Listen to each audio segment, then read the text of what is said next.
It's the late 1970s, and you are Vietnam. You have just endured over a century of relentless warfare, fighting against the French, the Japanese, the French again, then the Americans and the Republic of Vietnam. Finally, in 1975, you emerged victorious, unifying your S-shaped homeland.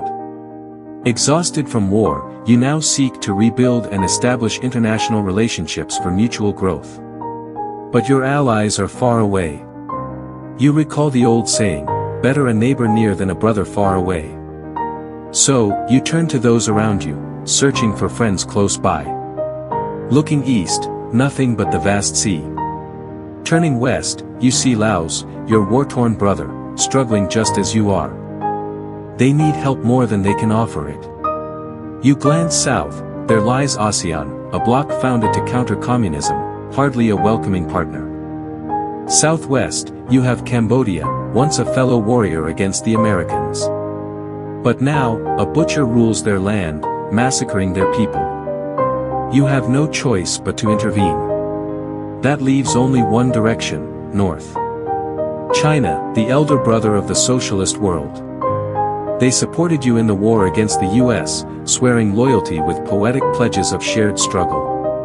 You hope this bond will be the foundation for a prosperous future together. Then, one day in February 1979, your northern neighbor unexpectedly marches troops across your border. The history of Vietnam and China is long and intertwined, yet rarely peaceful. Like neighbors anywhere, conflicts are inevitable. But for 1,000 years, the pattern has remained the same. China seeks to invade and dominate, and Vietnam fights back, determined to defend its independence. This is a relationship between a regional powerhouse constantly seeking to expand its influence and a smaller force that fiercely guards its independence and national pride. Fast forward to the 20th century, after World War II, two former allies, the Soviet Union and the United States, found themselves locked in a new kind of war. A war of ideology and global influence. The Cold War. Both superpowers fought for control over every corner of the planet, dividing the world into two opposing camps, one fiercely committed to communism, the other just as determined to crush it. In Vietnam, Ho Chi Minh had established the Democratic Republic of Vietnam. Meanwhile, in China, Mao Zedong emerged victorious from a brutal civil war, founding the People's Republic of China. With both nations now aligned under the socialist banner, they set aside their deep-rooted historical conflicts, at least for the time being. The Soviet Union, the true leader of the socialist bloc, was too far away to provide immediate aid. So when Vietnam found itself at war with the United States and the anti-communist South, China took on part of the responsibility to support a fellow socialist ally. Though China's assistance was not as substantial as the Soviet Union's, it played a crucial role in strengthening North Vietnam's war efforts in the south. But here's something to remember, given their long and complicated history, it was only a matter of time before tensions would resurface. For the Vietnamese, the memory of centuries of northern invasions had never faded. And for the Chinese, the ambition to extend their influence southward had never truly disappeared. A change in leadership does not erase these deep-seated ambitions. So how did Vietnam and China manage to put their differences aside, even temporarily? The answer lies in one man. With a grand vision of communism as the world's dominant ideology, Stalin became the unifying force that held China and Vietnam together, at least for a while. Stalin was the man Mao Zedong admired the most. He not only respected Stalin but also structured his own government based on Stalinist ideology. So as long as Stalin was alive, if he told Mao to leave Vietnam alone, Mao would obey. But Stalin was not immortal. And when he died in 1953, everything began to unravel. His successor, Nikita Khrushchev, sought to dismantle Stalin's legacy in a movement we now call de-Stalinization. In China, the country's top leaders were not pleased. Especially this man, Mao Zedong himself. To Mao, the Soviet Union had become revisionist traitors, abandoning Stalinism in favor of friendship with the West. The Soviets, in return, dismissed Mao as a reckless, warmongering ideologue. And just like that, the cracks in their alliance widened. By the 1960s, the Soviet Union and China were officially at odds. The irony? Even though Mao had fiercely criticized the Soviet Union for being too friendly with the West, when relations between Beijing and Moscow soured, China turned to none other than the leader of the Western world, the United States. For socialist nations, especially those within the Soviet sphere of influence, this was a shocking betrayal. But for Vietnam, it was more than shocking, it was infuriating.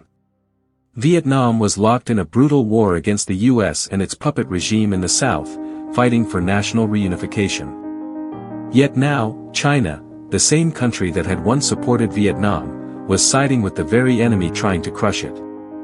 There was no way Vietnam could swallow this betrayal. To make matters worse, China attempted to lure Vietnam into a new Asian version of the Soviet Eastern Bloc. But for the Vietnamese, this felt like history repeating itself, yet another attempt by the northern giant to pull them into its orbit. Centuries of invasions and occupations had made Vietnam deeply wary of China's true intentions. So Vietnam refused. Instead, it moved closer to the Soviet Union. China did not take rejection well. And now, a new fear took root. What if Vietnam, with Soviet backing, rose to become a regional power in Indochina? What if Vietnam, the very country China once supported, became the dominant force, boxing China in from the south? And so, another chapter of conflict began. China began cutting aid to the Hanoi government. Even when President Nixon ordered the US to bomb North Vietnam, China didn't so much as raise an eyebrow, despite the attacks occurring just south of its borders. Meanwhile, Mao Zedong passed away in 1976, and Vietnam had successfully unified a year before that. But his death didn't signal a shift in China's stance. In fact, his successor, Deng Xiaoping, escalated tensions even further. These islands had long been a disputed territory between China and South Vietnam. The US, despite its presence in the region, had never intervened in the matter.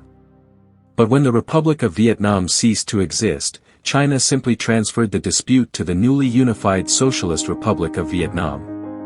On land, ethnic Chinese communities in Vietnam, Hoa people, demanded to change their nationality, further straining the relationship between the two countries. But the spark that turned this simmering tension into a raging fire came from beyond their shared borders.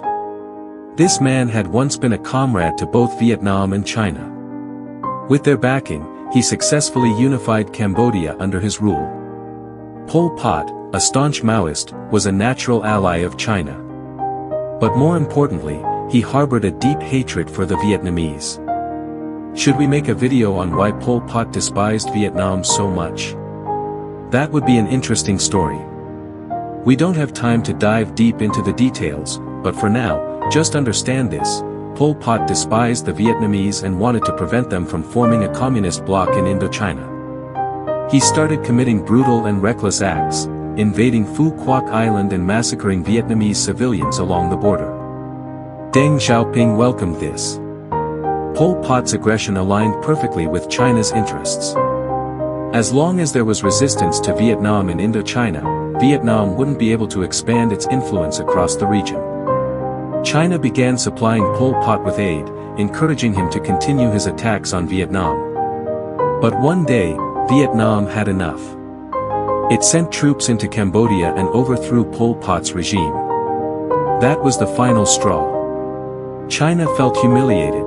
It had failed to protect its small but loyal ally in the south. Combined with years of growing tensions, this was the moment Beijing decided it needed to punish Vietnam. At the end of January 1979, nearly 2 months after Vietnam entered Cambodia, Deng Xiaoping flew to the US to meet President Jimmy Carter. There, he said something chilling: "The child has become too rebellious. It's time to spank it." Yes, he actually said that. Deng then returned to China and wrote down the objectives of the upcoming invasion. Here's what they were. 1. Prove that even the Soviet Union couldn't protect its allies. 2. Win Western support for China's economic reforms. 3. Force Vietnam to divide its military between two fronts, crippling its economy and preventing it from establishing an Indochina communist bloc. Who really won? 1 month after the war ended, Vietnam was celebrating. The Chinese troops had withdrawn, and Hanoi claimed victory. It was obvious, Vietnam's army, hardened by decades of fighting against powerful enemies, was far superior to China's forces. Despite sending in massive numbers of troops, China had to retreat. Vietnam successfully defended its borders. But strangely, China also declared victory. How? Let's go back to Deng Xiaoping's original objectives. 1. Proving the Soviet Union wouldn't protect its ally. China succeeded. Whether due to geographic constraints, political calculations, or Moscow believing Beijing's claim that this was a limited attack, the USSR didn't intervene militarily. The most it did was move troops to the Sino-Soviet border to intimidate China. 2. Gaining Western support for economic reforms. China achieved this, too. Regardless of moral perspectives, Vietnam's invasion of Cambodia was widely condemned by Western nations. By positioning itself as a force opposing Vietnam, China earned favor with the West, strengthening its ties with the US and accelerating its path to economic reform. Though the war delayed China's plans slightly, in the long run, it helped shape the China we see today. China's final goal was to force Vietnam to fight on 2 fronts, crippling its economy and preventing the formation of a communist bloc in Indochina. And again, China largely achieved this. Despite Vietnam's military strength, it couldn't fight on both fronts indefinitely. When China invaded in 1979, Vietnam had to redeploy troops from Cambodia to defend its northern border. The conflict didn't end in 1979. China continued border skirmishes, while supporting the Khmer Rouge's guerrilla warfare in the south. Vietnam's economy, already struggling from years of war and international sanctions, stagnated under the pressure. It never became a significant threat to China. In essence, China may have lost the battle, but it won the larger strategic war. A decade later, when Vietnam finally withdrew from Cambodia, diplomatic relations between the two nations normalized. Since then, despite ongoing territorial disputes, Vietnam and China have maintained a working relationship. But history is unpredictable. China may have aimed to teach Vietnam a lesson in 1979, but the real lesson Vietnam learned was one of self-reliance, resilience, and neutrality. It reinforced the idea that Vietnam should never place its trust entirely in any major power. Otherwise, the sacrifices made at the northern border would have been in vain.